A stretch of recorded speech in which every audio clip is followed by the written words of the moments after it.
So as usual, we'll take the first few minutes in sitting silently, in settling our mind and body.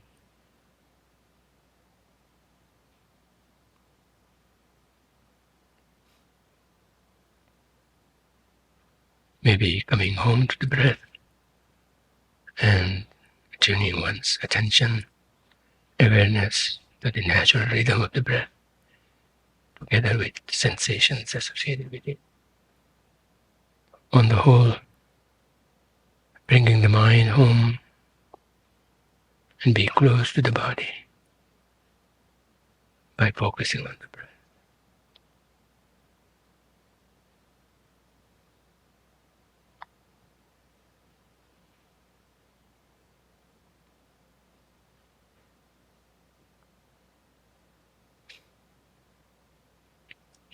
In being with the breath, try to be with the breath alertly, attentively, delightfully.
So before we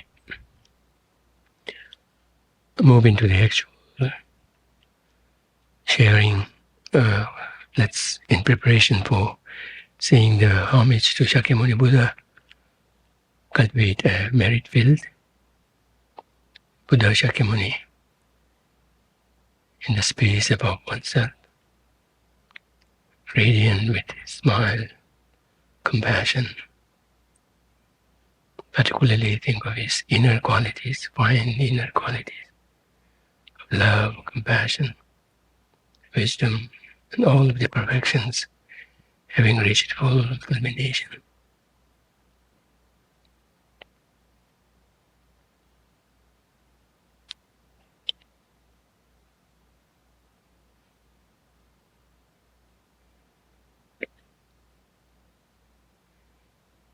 In thinking of his qualities, particularly inner mental qualities, try to flex one's imagination in what it would be like to have infinite love, compassion, unerring, comprehensive wisdom, and all the other qualities that have reached full, consummate, blossoming. Try to take support from its teachings, the depth, the profundity, the vastness, the diversity of the teachings, which represents the kind of mentality, the mental growth that he has. Think of all the disciples of the Buddha belonging to different traditions that came out of him. All the disciples who have made great stride in their practice, many of them having reached full state of awakening. And those who have reached full awakening, they are those who are known famously, popularly among us, and there are many who are not. But nonetheless have made the full state of full awakening, generating bodhicitta, the wisdom of understanding emptiness, subtle dependent origination, and all the practices that they undertook.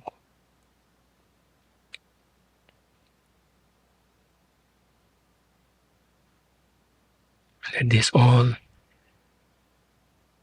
contribute in generating a very strong sense of reverence and admiration towards the Buddha. Think of fellow sentient beings surrounding us, all of them in human form, so that we could conveniently take them in the visualizations, yet at the same time undergoing their own respective sufferings, both general in samsara as well as particular to their type of birth or stage of transition. Thinking of those, relate with them, empathize with them from one's own experiences and from one's imagination of what their conditions might feel like. And with this reflection, relate with them with a sense of empathy, growing into a sense of compassion, that in turn growing into full-blown bodhicitta.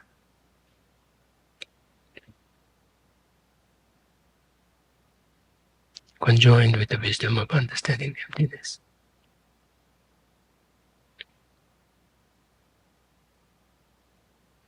Thereby seeing the root of the sufferings, how that is amenable to change, yet at the same time how far each and every sentient being is from realizing it in the first place, and then completely internalizing it.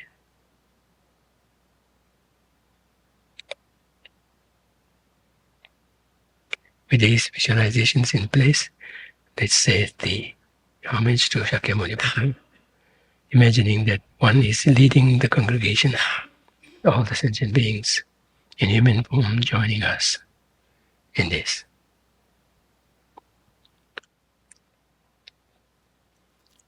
Let's stay for a while in this mental mode of bodhicitta that we have just generated.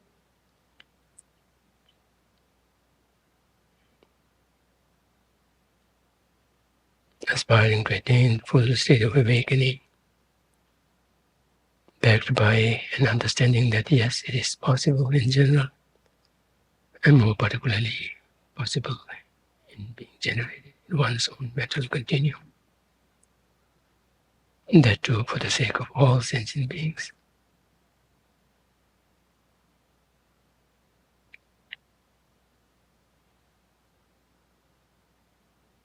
Remembering the rationale behind this, how benefiting others in the fullest possible way is possible only when one has reached full awakening.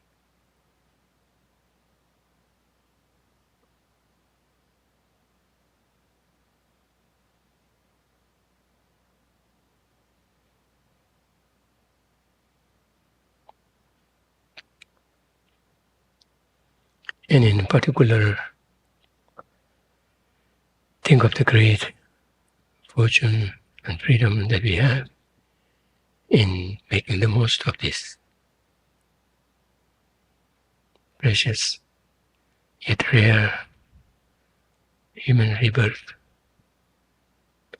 complete with almost all of the freedoms and fortune spoken of in the scriptures, for undertaking a very robust, productive, far-reaching Dharma practice.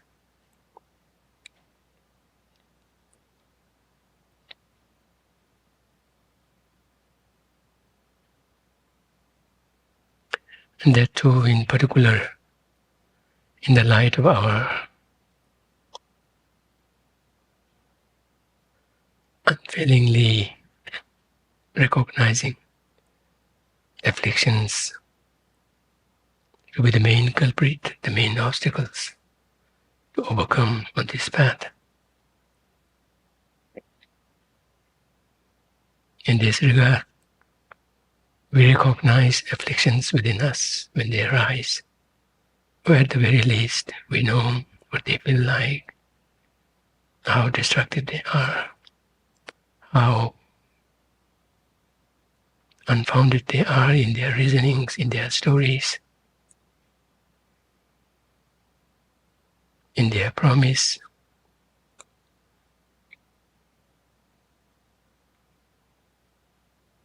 So we not only recognize afflictions for afflictions, but see them as something to put our blame on for all of our predicaments, all of our sufferings.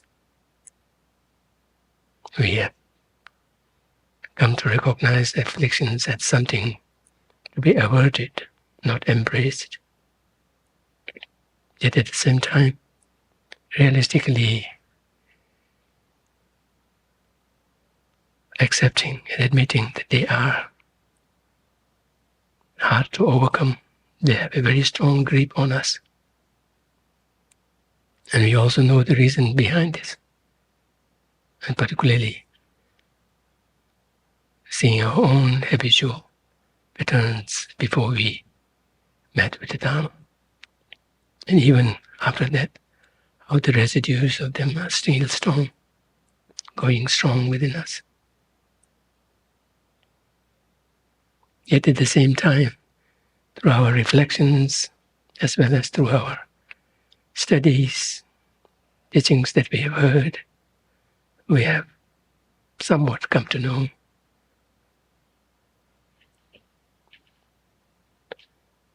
what lies at the root of these afflictions. namely ignorance. That too, not just a naive ignorance of not knowing, but rather a deliberate misconstruing of the reality. And how we can see the connection between that and the afflictions. The afflictions invariably are embedded in this misconception.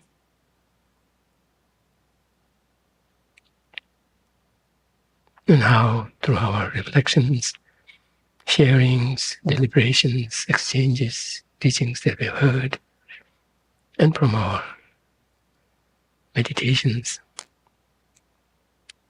we have come to see through this affliction, this ignorance, and how what it conceives is totally in opposition to the reality.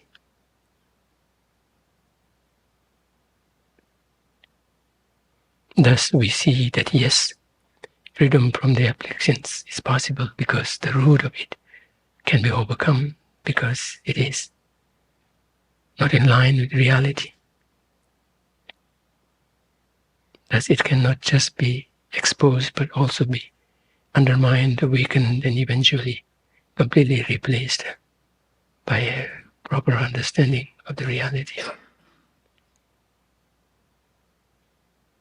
So not just freedom from afflictions, together with its subtlest stains, is possible in general, but it is possible provided we make efforts to be brought about in our own mental continuum.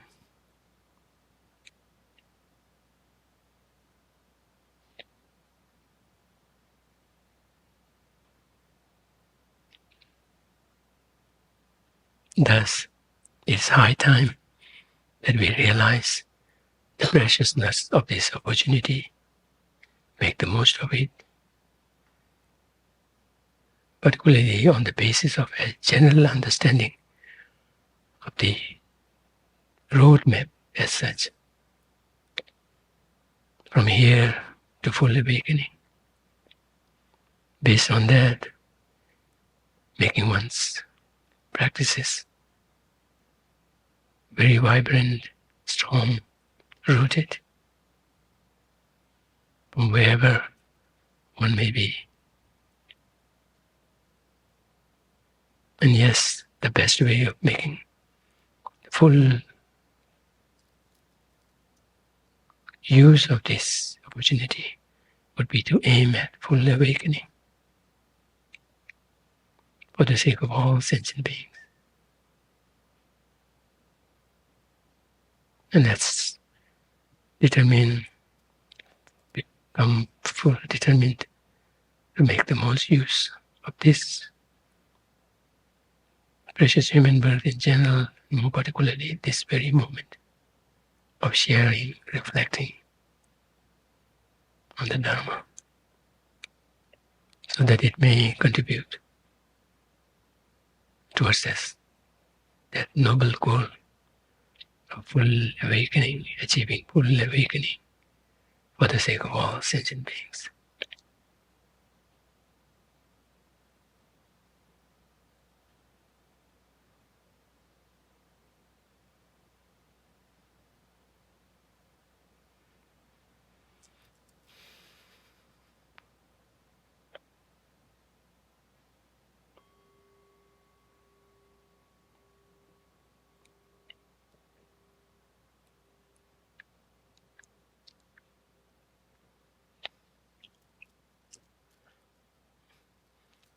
So,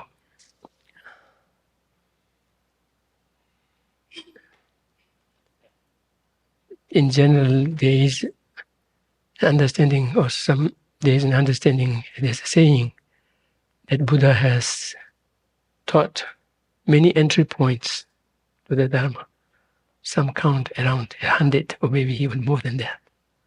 So there can be so many entry points to the Dharma, entry points where that resonates with individual people, yet at the same time leading to the Dharma.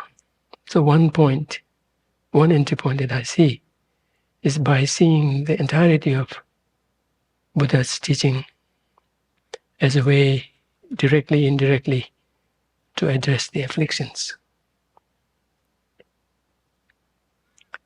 Because afflictions, either the afflictions themselves or something about the afflictions, be that the cause of them, the results of them, the impacts of them, the imprints of them, those are the ones which are the culprit, which are the main obstacles to our full awakening.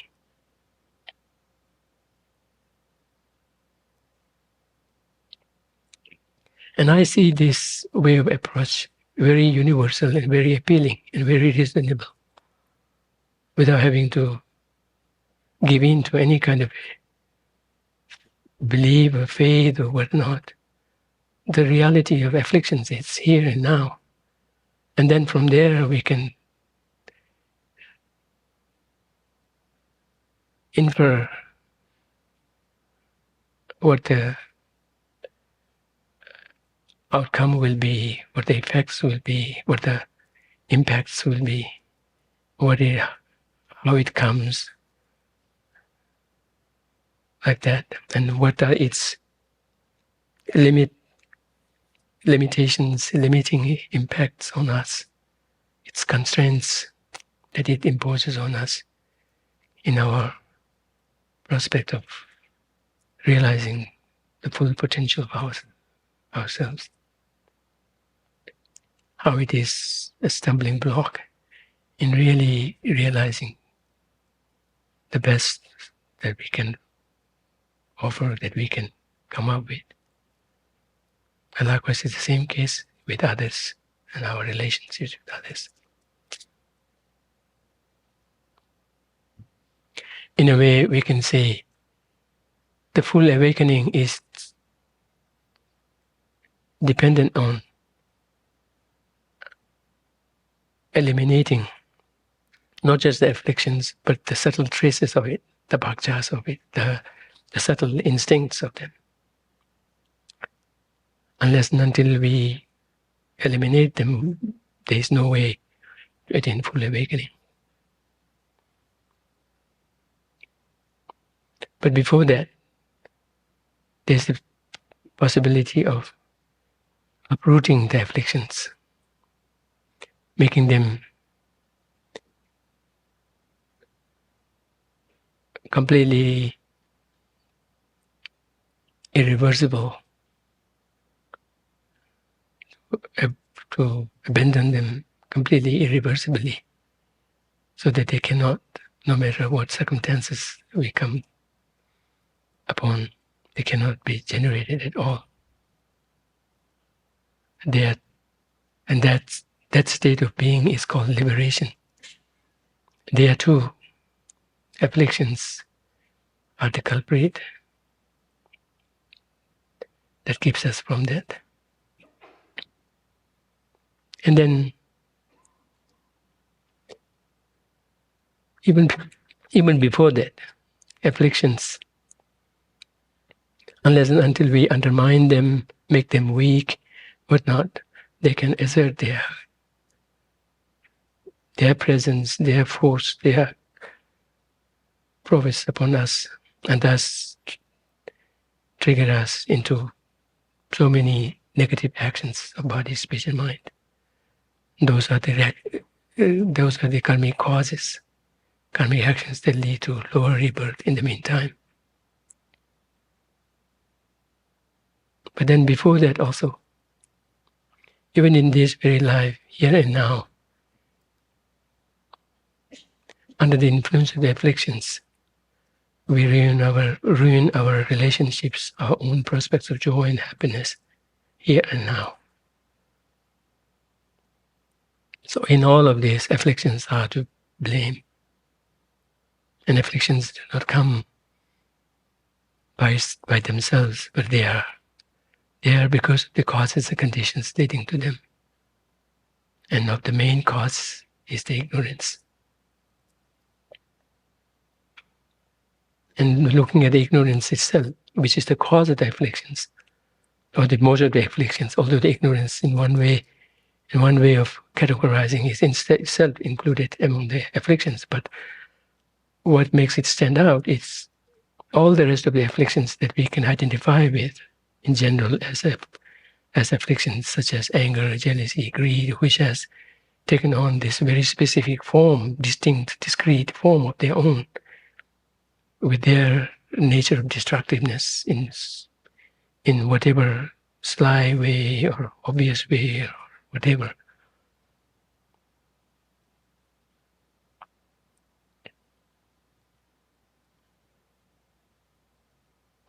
From among them, ignorance stands out in that it permeates all the afflictions, irrespective. Whereas in the case of individual afflictions like anger, hatred, jealousy, greed, attachment, etc., they kind of maintain their own distinct, discrete nature, and they do not, if you will, permeate each other. They do not overlap. But this ignorance that underpins all of the afflictions, kind of pervades them, and it serves as the main lifeline for giving life, strength, force to the afflictions. So in terms of the cause of the afflictions also, not only they lead to the afflictions, but the ignorance itself is very constraining in that it completely keeps us from seeing the reality as it is.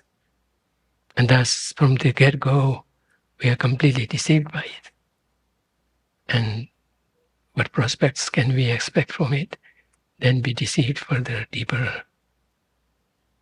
And it's very obvious in what it leads to. So in all of these, afflictions are to blame one way or the other, and thus they kind of stand in the way to our prospects of any level of happiness. So this perspective to Buddhism is very practical and very universal.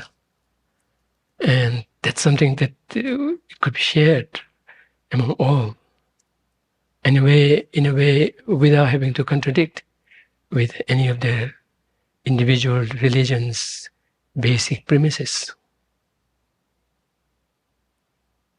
And not only that, the very fact that all of them teach love, compassion, etc., it's a great boost and it's a great way of accommodating this way of looking at our predicament, our common predicament, and seeing a way out.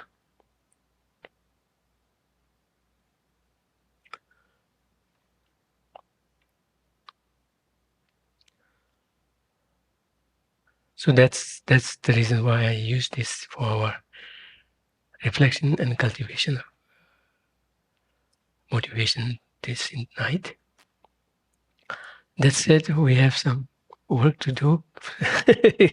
We have some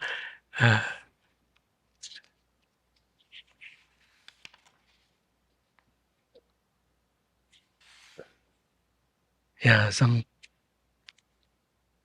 portion to push through. So where did we leave last time? Is it on page 25 or 26? Okay, the very last. Is it? Which paragraph is it? Is it one starting with understanding? Or maybe so. Okay. We will find out. So let's look at page 285, paragraph from the bottom, starting with understanding that samsara and nirvana are of one taste, counteracts the grasping that binds us to samsara. And how is that? One obvious way is when we understand them to be of one taste, we understand them of one taste in the light of their being lacking inherent existence. And that is in the light of realizing their ultimate reality. And that itself counteracts grasping that binds us to samsara, because grasping to samsara, or our bondage to samsara, is because of the afflictions, and the afflictions in turn are primarily responsible, or they are primarily generated by the ignorance, and that ignorance is counteracted by this understanding of the ultimate nature, the shared ultimate nature of just about everything, including samsara and nirvana. So that's one obvious way. Another way is by not getting stuck in the feeling that samsara and nirvana, they are given entities that have no way of changing.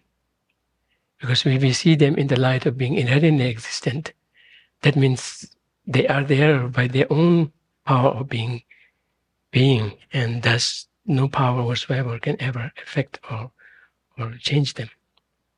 And thus this means if somebody has made to, or they are in samsara, in nirvana, they are there for all the time, and those who are stuck in samsara are stuck there without any prospect of any change. Whereas when we begin to see samsara and nirvana of one taste in the light of being, in the light of sharing equally in this nature of being thoroughly, through and through, dependently originated, with not the slightest iota of any kind of intrinsic identity,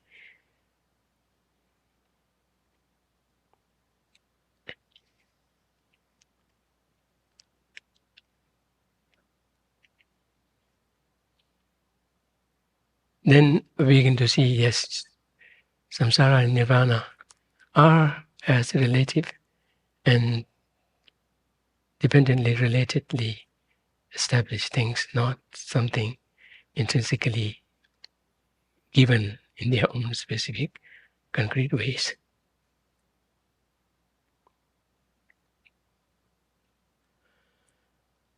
So those are the ways by which understanding the sameness of samsara and nirvana, not that samsara and nirvana are same in general or all, on all fronts, but luckily in this very fundamental, ultimate nature, they share the same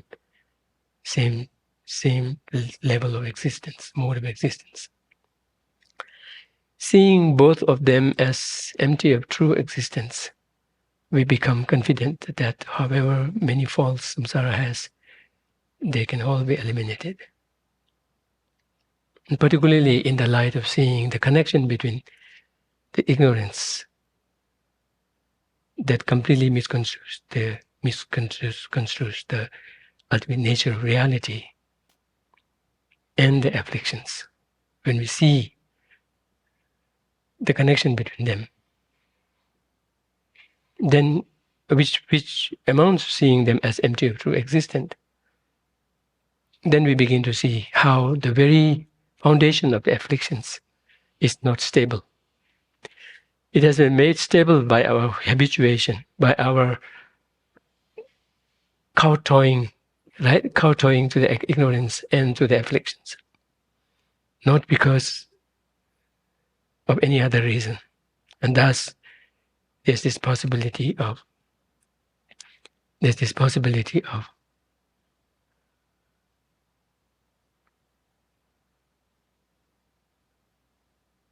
bringing a jolt to that kind of stability. It is in the Aryadeva's 400 where he says, in this respect of how everything without exception shares in this ultimate fundamental nature of being thoroughly dependently related, thus lacking any iota of any intrinsic identity, intrinsic existence. The mere not fully understanding it, even though one may be far from fully understanding it, fully making sense of it, fully accommodating it, yet a slight curiosity towards that, even a doubt towards that, wandering towards that, would mean shaking the very foundation of samsara. Unless we question that, it kind of stays grounded, rooted. But once we question it, it has no other way but to feel the threat because of its unfounded foundation, baseless foundation.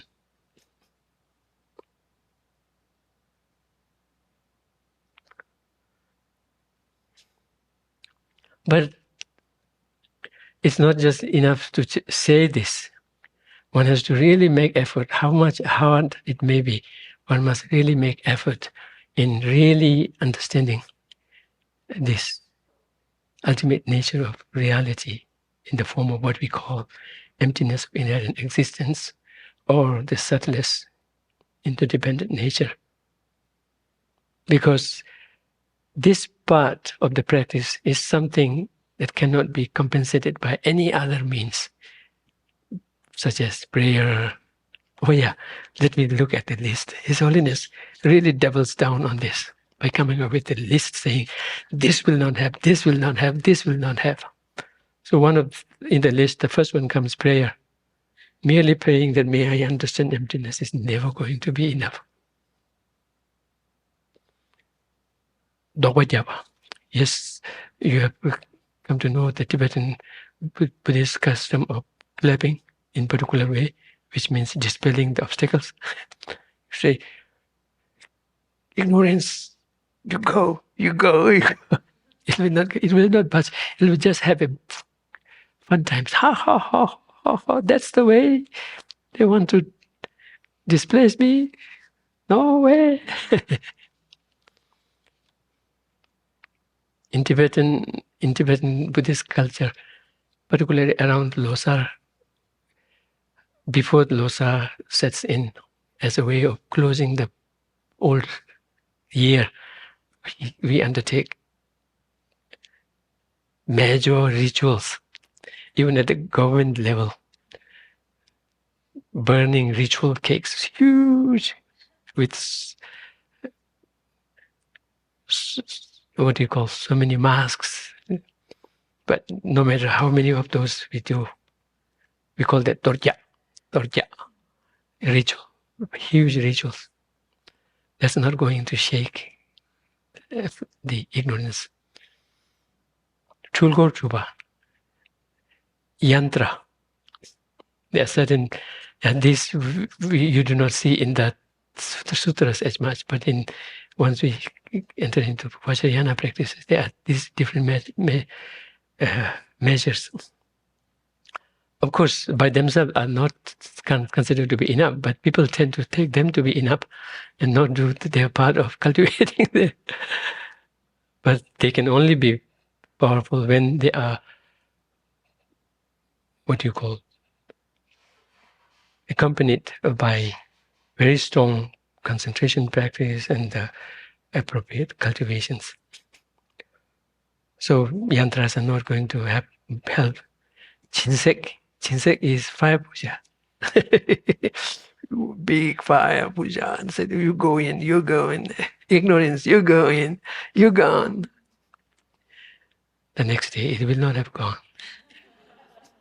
It will be there, it could be even stronger. By having done the ritual, you'll be seeing the ritual as really intrinsically powerful. Likewise, all these things, other things that one does, only helps in cementing the ignorance. So yeah, in this regard, there's no other means but to really internalize this wisdom, understanding emptiness within us.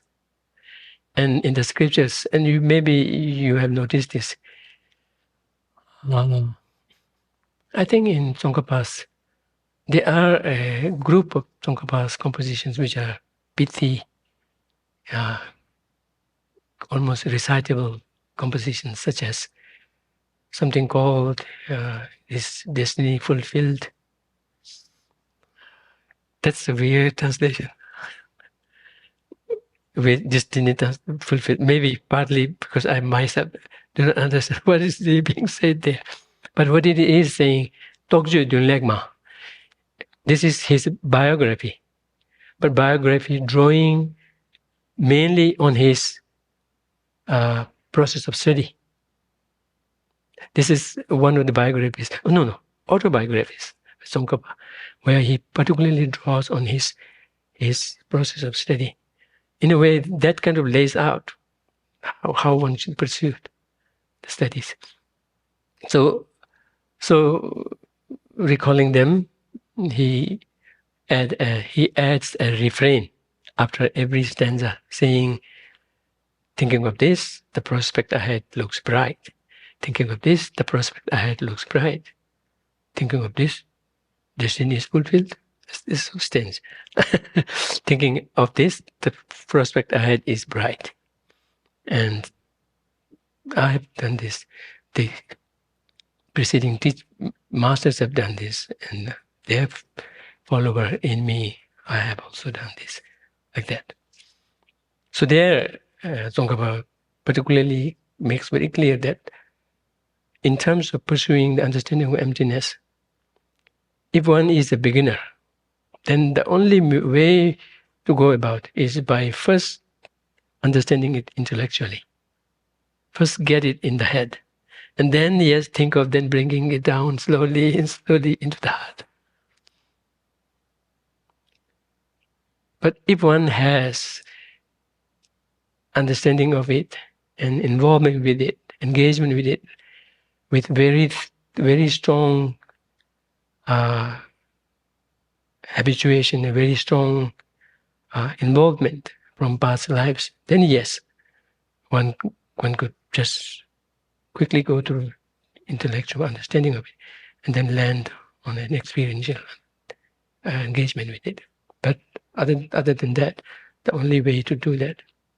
So he very clearly mentions that. And so that is also very evident in what His Holiness was saying, that yes, all of these means that we resort to, so long as they are not accompanied by an understanding, actual understanding of the emptiness, none of that is not going to even, none of that is even going to slightly push the ignorance, let alone completely do it. Because first one has to gain here, because this is about first understanding it, and then eventually internalizing in the sense of really making a full understanding of it, in that that one is able to accommodate it harmoniously with the reality, and thus see it completely mapping the reality, right? So usually we say, among the two things, understanding emptiness and bodhicitta, as important as they both are, and eventually they have to be brought together and complement each other for one to really move along the path, like in the case of, like that of two strong, healthy wings of a bird that can then traverse great distance by flying. Likewise, on the path to proceed, particularly on the path to full awakening, bodhicitta and the understanding of emptiness the wisdom of understanding emptiness are like the two wings. But in terms of how to approach them, what they are like, they are very different in nature. Emptiness is hard to understand, hard to understand, hard to chew, hard to digest. But once you have understood it, you've got it in your grip, yes, then it's very hard to lose it. And once you have understood it on one particular topic, one particular basis, then you just have to apply it to all others. There's no need of kind of going to each and every object, each and every topic, one by one. So that's the reason why there is this expression, Chikitabu kayemba teni kunchitabu. when it comes to the ultimate nature of reality, in this light of being thoroughly empty of inherent existence, thus being completely, thoroughly, through and through, being dependently related and nothing but that.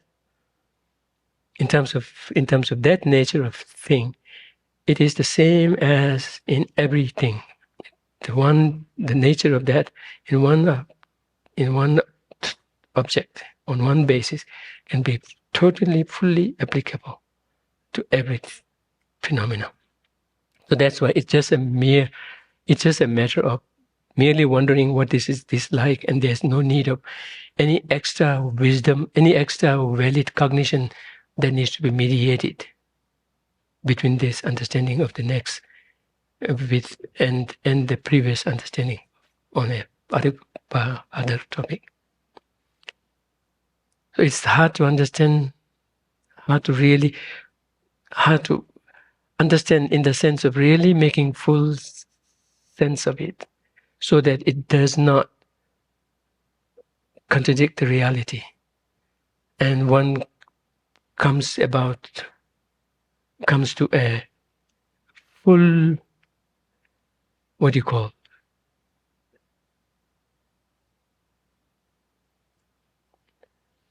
full realization of it, although realization is not the word, it's not enough. And it really maps squarely on the reality. Yet at the same time have this effect of striking at the heart of the root of these afflictions. Now, when we look at bodhicitta, when we explain it, it's not that difficult to understand. But what is difficult is to cultivate it. Cultivating it takes much, much longer. I think compared with the wisdom, understanding, emptiness, if we put our effort towards that and that of bodhicitta, if we were to put equal effort, I think it will take much, much longer for bodhicitta to be generated. But in terms of making sense of it, it's very easy. But in terms of cultivating it, bringing it forth within one's heart, it's very difficult. But nonetheless, both of them, none of them have any substitutes. They have to be worked on individually and collaboratively. Yeah, so this understanding of the ultimate nature of reality is something that cannot be left on the side. It has to be as diligently approached and as diligently approached and thought through.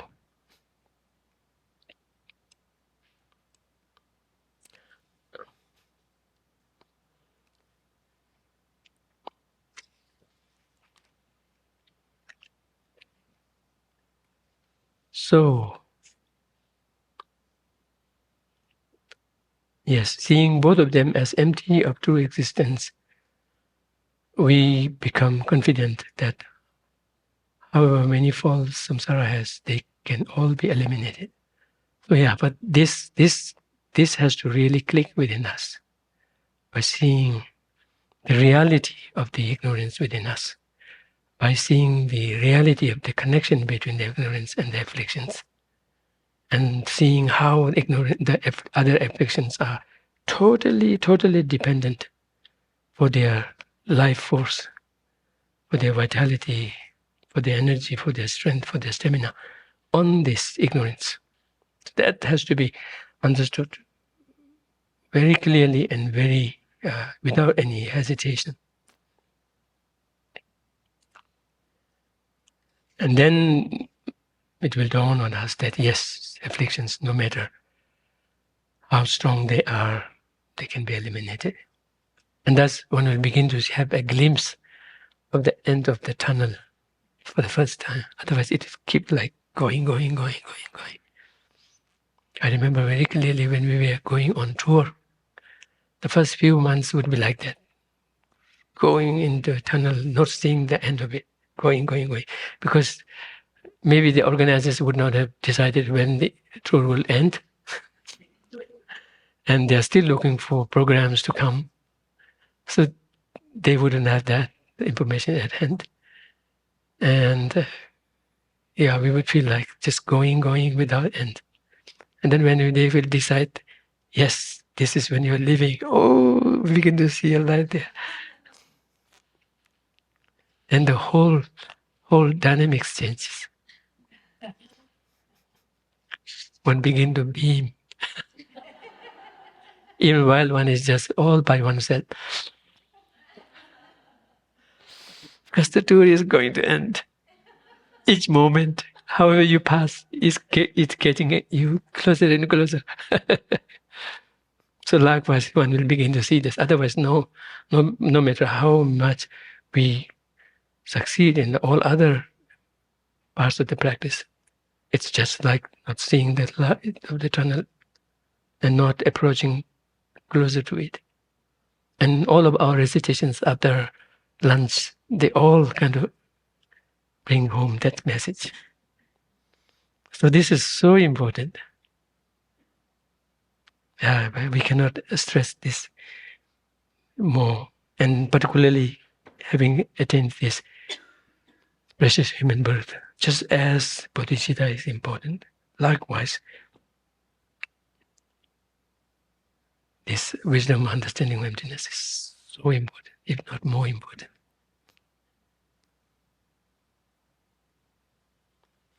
If not more important, which it may be, because in the analogies given to reflect the relationship between the wisdom of understanding emptiness or the perfection of wisdom in relation to all the other perfections, it's like all the others are almost like visually impaired fellows of yourself, of which one self is the only one with eye. And to be able to go to where you want it, one has to totally depend on someone with eyesight. And without that, one will be just going around, even with bodhicitta.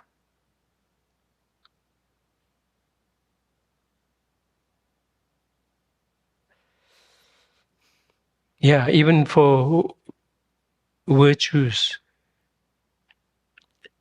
with few exceptions, I will not explain what the exceptions are, and many of you already know.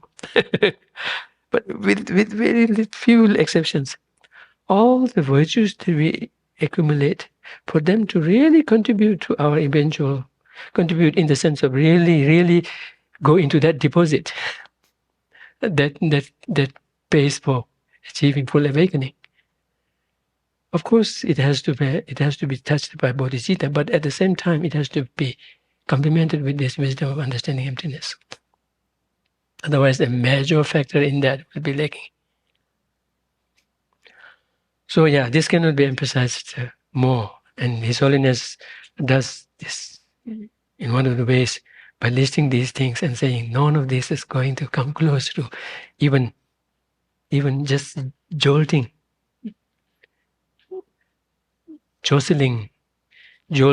the kind of ship moving slightly the ignorance. Okay.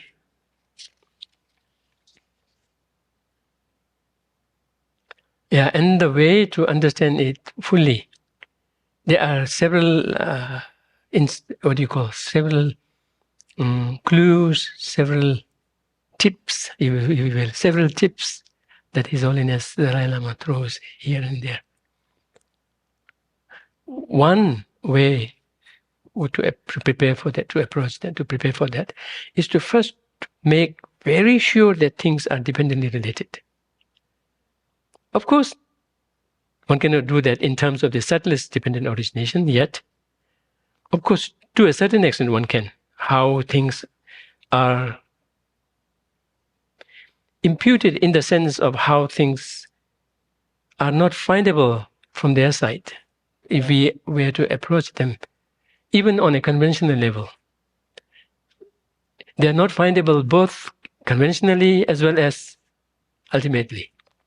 Conventionally, in the sense that unless and until we are content with this being the singing ball from here, if we insist on really finding the singing ball in it, somewhere in it, then we may not find.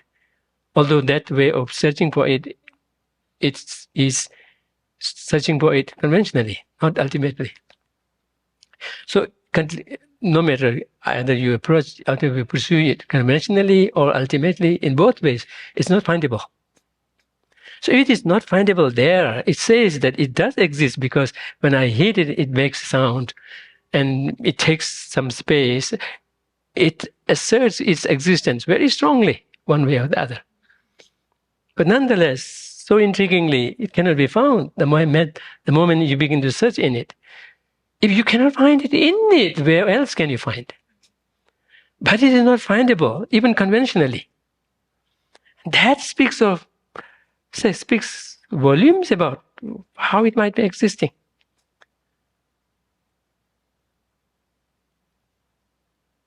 At the very least, even if we do not bring the mind part of it, which is a little difficult for many, particularly the scientists, to bring mind part into it. In the first place, what is mind in relation to brain or body, it's not that clear, right? And then to make a special case of mind being distinct and really having a big impact on how things exist is far-fetched. But at the very least, by saying that, yes, there is a single ball, I see it, and we see it very differently. I look at it from here like this, I see it differently. I look at it from here, I see it differently. And an insect comes, looks at it, sees it very differently.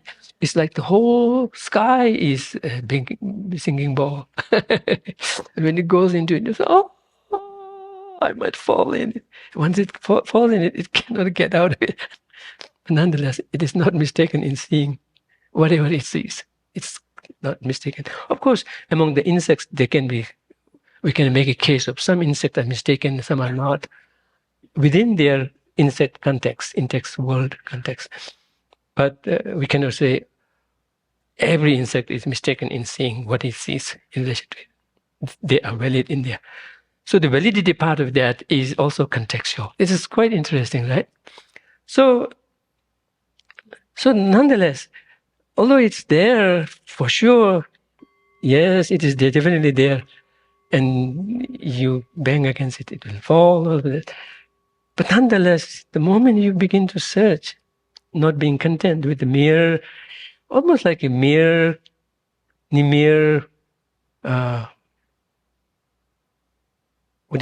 loose identification of it. The moment you begin to verify it even further, beyond the conventional, beyond the mere functionality of it, if one perceives it, then one doesn't find it. And so just at that point, if you reflect on what is it, where is it, how does it exist, it kind of begins to give us some kind of ethereal sense of it. It's not in any of these parts, but it is there as a whole. And that wholeness is just fully, totally contingent on the parts. And that too, differently on the parts in different ways. So just given that it exists, yet not in that way of being found, on it, in it, not speaking of seeing it, finding it somewhere else, but on it, in it, where it should be, if it is findable. And that's a clear indication it's not findable because you cannot find it there. Yet it exists. It gives us a sense of its being there, but quite not there, or there in a very ethereal sense, flimsy sense.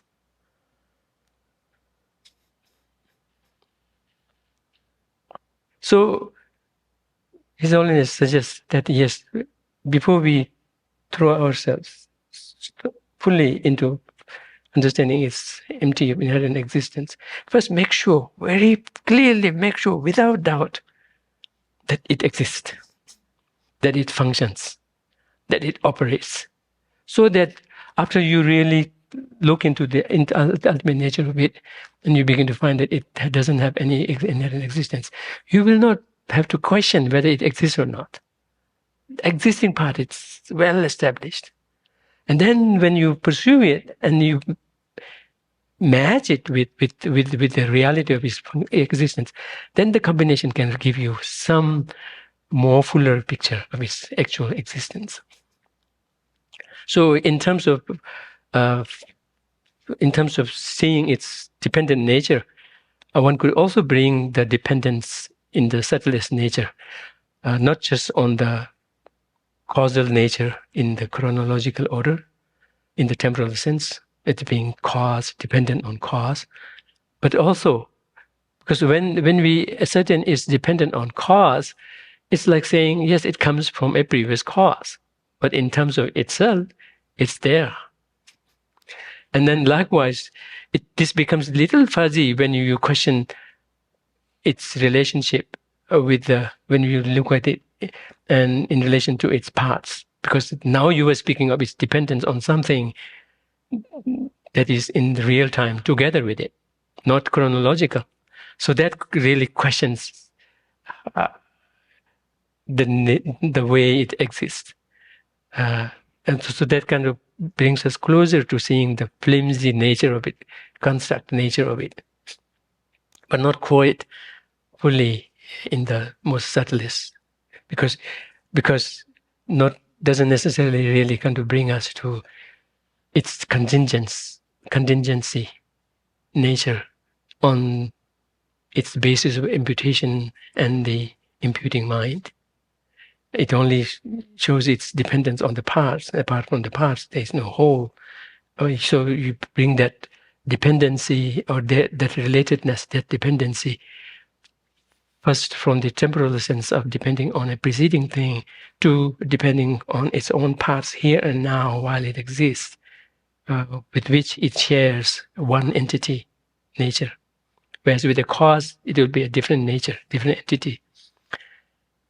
And then even push further in seeing how it is dependent on a projecting mind, without it conflicting with its functionality, with its operationality, with its conventional reality.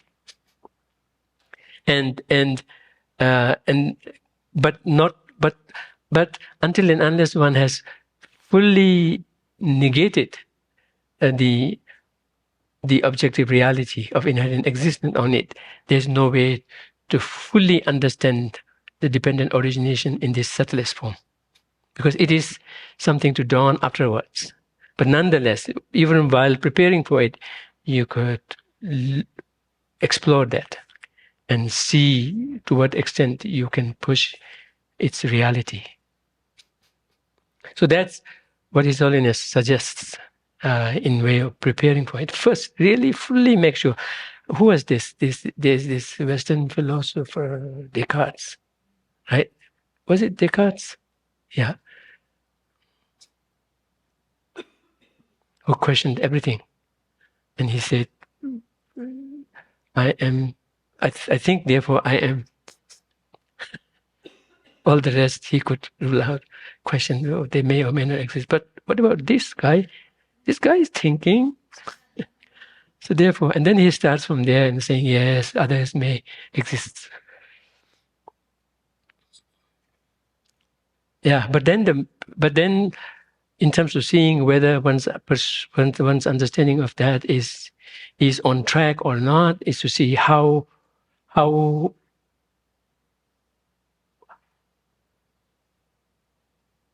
compatible is that with the reality of its existing conventionally, with the reality of its functionality, with the reality of its unique functionality that is not found in other things, with the reality of its individual identity, that it is an individual thing with its very distinct qualities, whatnot.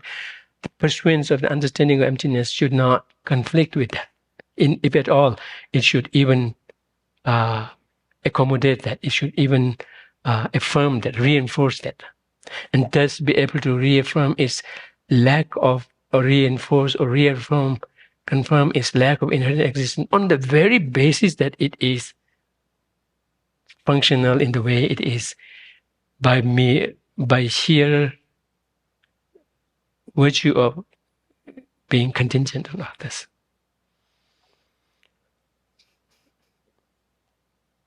Okay, so those will all come in this understanding of samsara and nirvana being equal.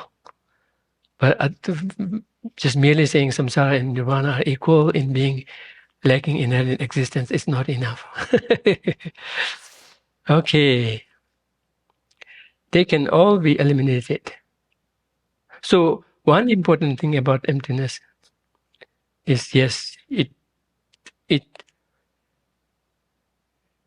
is not contradictory with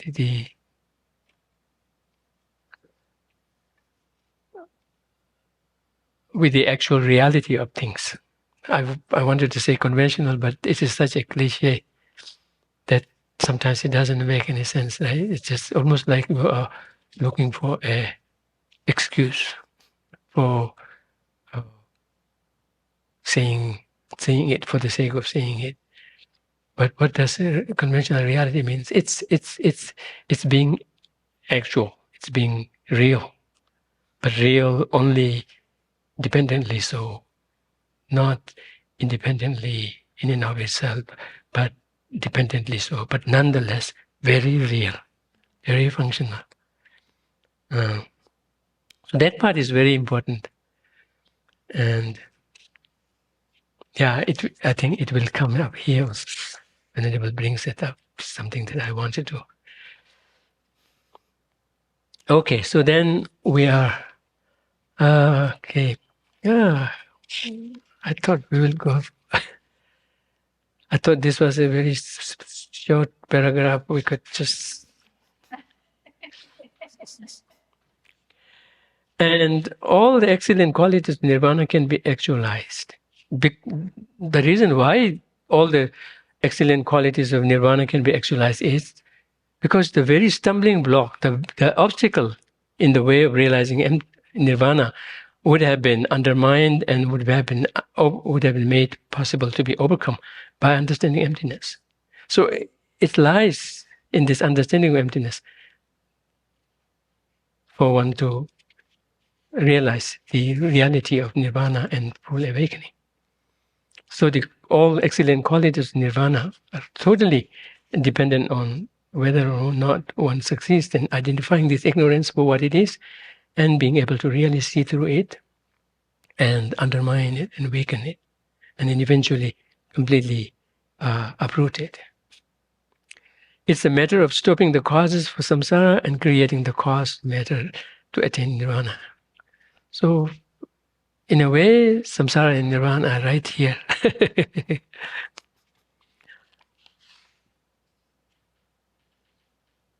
It really depends. The very initial signal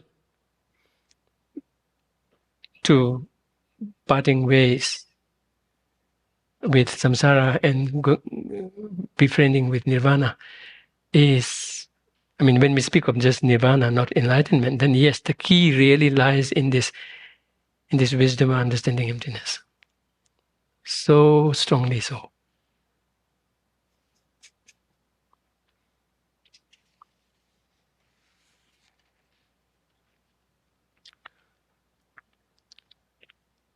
Saying samsara and nirvana are equal does not mean that being in samsara is the same as being in nirvana, or that we need not try to cease samsara and attain nirvana, because they are already equal and we are so inextricably steeped in samsara. That means we are inextricably steeped in nirvana. Sometimes we even say, "Oh, that's not a big deal because everything is empty." So equating emptiness with really nothingness. And His Holiness says that is in Tibetan terms, that is a golok chambo. That is a big mistake. I think in actual translation, it makes it means even stronger than that. Yeah. Sometimes we say, "Oh, what can we do? It's karma." Like almost, it is like predestined thing. Likewise, we say, "Oh, it doesn't matter. Everything's empty." Right? That's completely getting it wrong. And that kind of a mentality we should not fall into, because that's almost like almost like in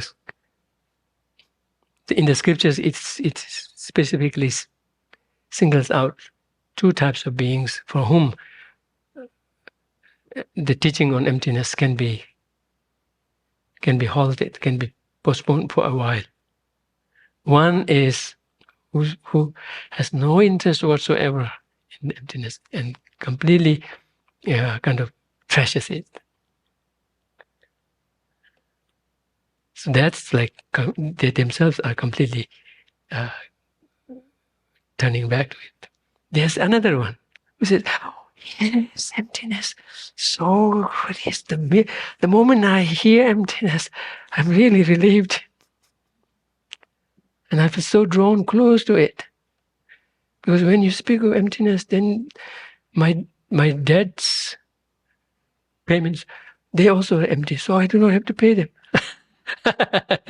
So likewise, and they may be applying it to something and equating with nothingness, and then particularly applying to their thinking of their in relation to their sufferings and whatnot. Say, "Oh, they are empty, empty." So with some amount of faith in it and some sense of kind of really making sense of it, resonating with it, whereas in actuality one is really going off kilter and giving some sense of relief, which is understandable when you are equating with nothingness, with that gusto of kind of really going with it, but in actuality equating with nothingness, and thus undermining many other aspects of spiritual practice and spiritual cultivation that one need to do. So that's another category of people that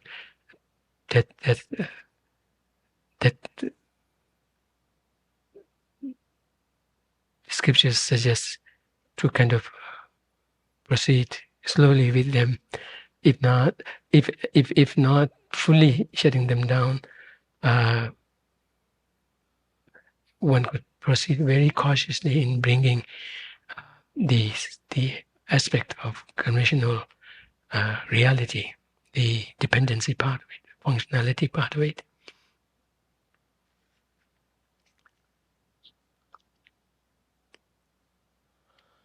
Okay, so I think there are almost 10, 11 minutes. If people have any questions, you could ask. Yes, please.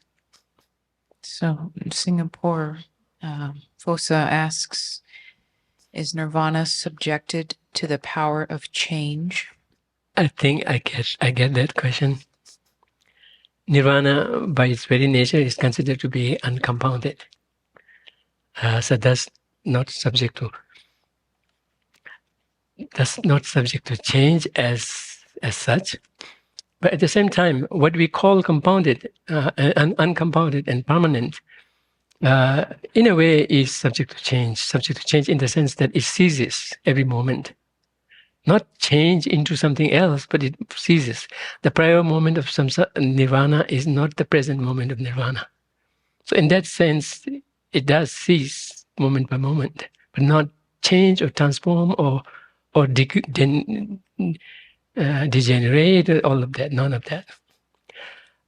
But so that part of nirvana, if we are not speaking of nirvana as a state of freedom from the afflictions, but very specifically about the very state of it, very nature of it, then we are getting into a different conversation in terms of the very nature of that state of freedom.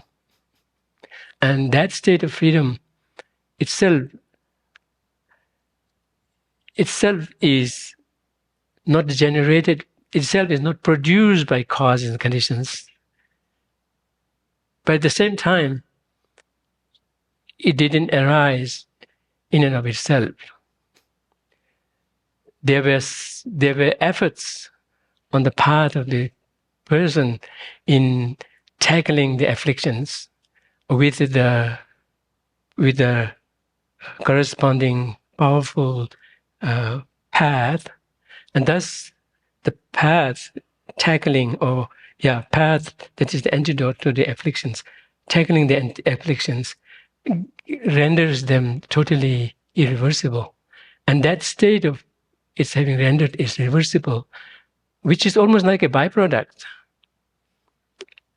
That is to be very specific, nirvana. But in that very specific aspect of nirvana may be considered as uncompounded in nature and thus not produced. But at the same time, doesn't mean that nirvana is always there or it came of its own, it can go of its own. No, it has become a reality because of the efforts. So if we just in general think of nirvana as a state of freedom, then yes, it could be understood as a result of efforts. But if we kind of pinpoint the very entity of that very particular state of freedom, then yes, that points to then nirvana as a form of cessation turns out to be a natural byproduct of that effort through path in tackling the affliction. Yeah. So the answer is yes and no both, but not yes and no because of one reason, but yes in one reason, no in another reason.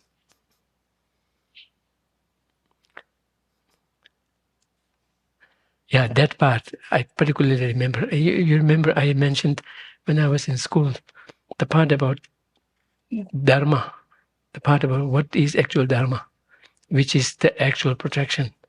It always puzzled me a lot. Partly it's because of this nirvana being uncompounded. And it's so abstract that I don't get my hand on anything. But now when we see how the understanding of emptiness and the ignorance that completely misconstrues reality in the totally opposite light, how they can be one-to-one, complete, exact antidote and counterforce to each other, makes it possible that yes, makes it possible to imagine that yes, with the wisdom of understanding emptiness, having the backup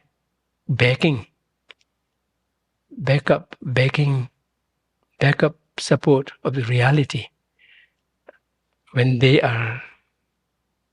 confront each other, there is no other way but for the ignorance to lose because of its having no rooting, no grounding in reality. And thus, when there's pursued further, that not only the ignorance, but also all of the offshoots of it in terms of the afflictions have no choice but to lose the ground. So then there will be a time when one's mind stream would have been completely cleansed of the afflictions, together with the ignorance having lost its grip on us. That state of freedom, that freedom, that new state that has dawned in terms of freedom, that's like the nirvana.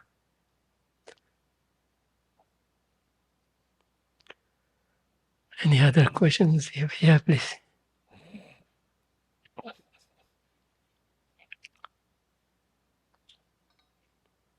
So when they say that realizing Is it easier to realize the emptiness of inherent existence of the person first, although it says once you realize that the basis doesn't really matter? Is it still true that realizing the emptiness of inherent existence of a person is easier than emptiness of inherent existence of phenomena? And Yes. go from there? Yeah, usually we say that. Although it's not a, what you call, fast and fixed rule. It will depend on individuals. But on the whole, because of the nature of the basis, either as a person or as the phenomena or as the aggregates, because of the nature of the basis, it makes it easier for one to approach the understanding of emptiness on the person first. Know it so well. Because I keep always wondering about this because I'm so involved in myself and it's so complex that I think to be able to recognize the emptiness of inherent existence of the singing bowl many times just seems to be, it's less complicated or something. I'm too involved in the aggregates and this person. I've always thought that this would be more challenging because I'm so attached to it.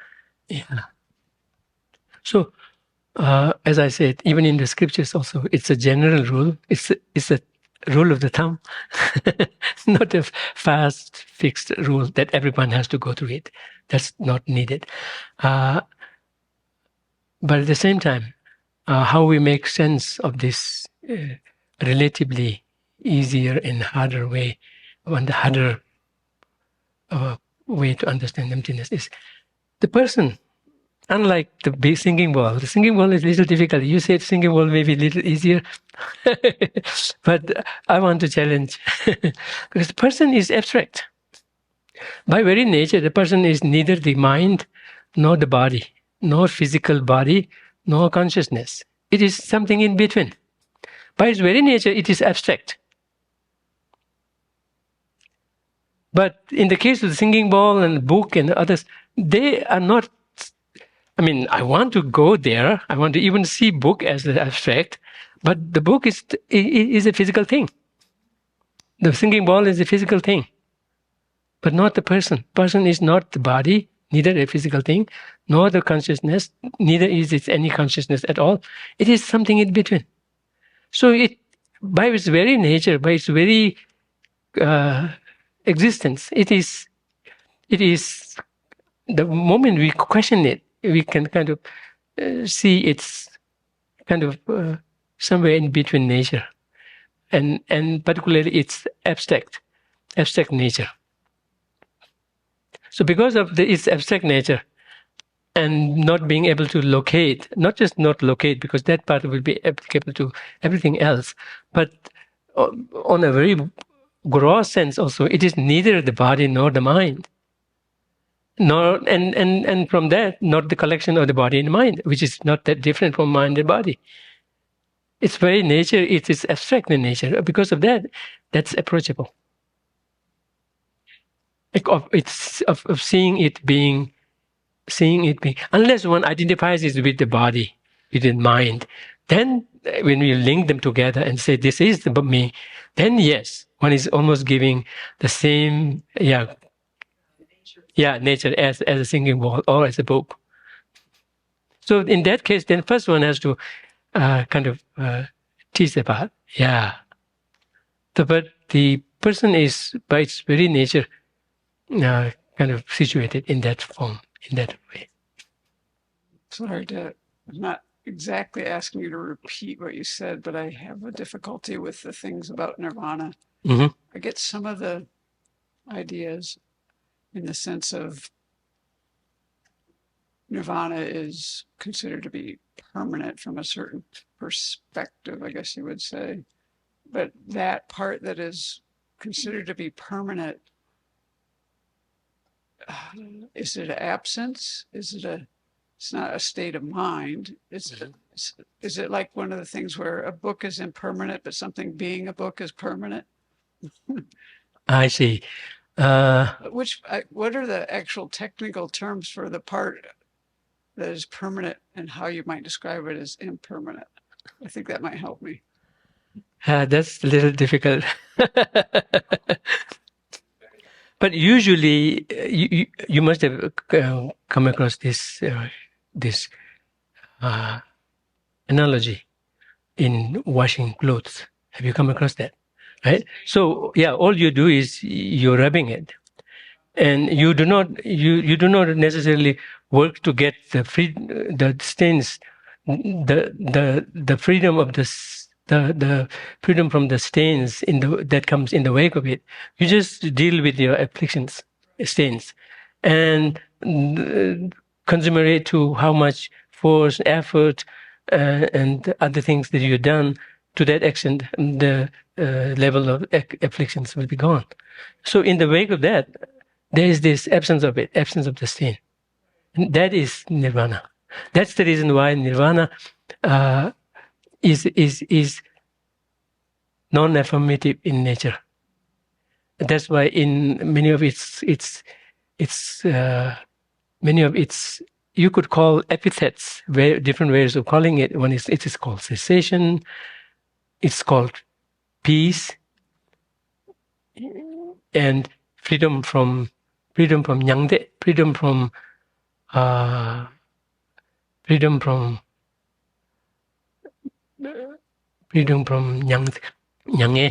freedom from. I always have this difficulty with this term nyangen. And in English, you always use nirvana, which is tarpa, but to not really convey this other aspect of the sensation, nyangde. But basically, it refers to predicaments. So freedom from the predicaments. Kokwa Shiva. Yanum has a positive connotation, but it mainly draws on the benefits that come from it. It has this connotation of being splendid, with splendor, but splendor because of its being freed from the afflictions. So it is an absence of the dirts that have been removed through effort by the antidote. Appreciate the way you explain this. I can understand that, and I like the analogy because it will help me remember it. I want to just ask one other question because I've been wondering about this for a while and I haven't really read about it. But okay, so I could safely say nirvana is like an absence of afflictions, absence of these things you've removed. So you could say absence of afflictions from one's mind stream. Yeah, but do some people equate? How do you equate, or is it proper, or are there just different viewpoints on equating nirvana with emptiness? I see. Yeah, we do not. In a way, it really touches on a very profound aspect, because when you, it's not quite equal in not the same. Yeah, not the same. But at the same time,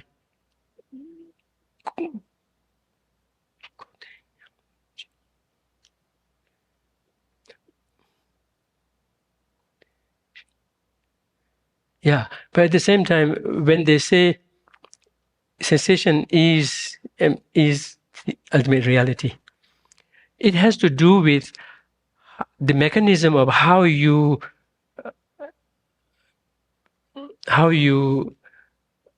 purify the afflictions. You do this through the means of a wisdom that understands that is totally focused on the emptiness.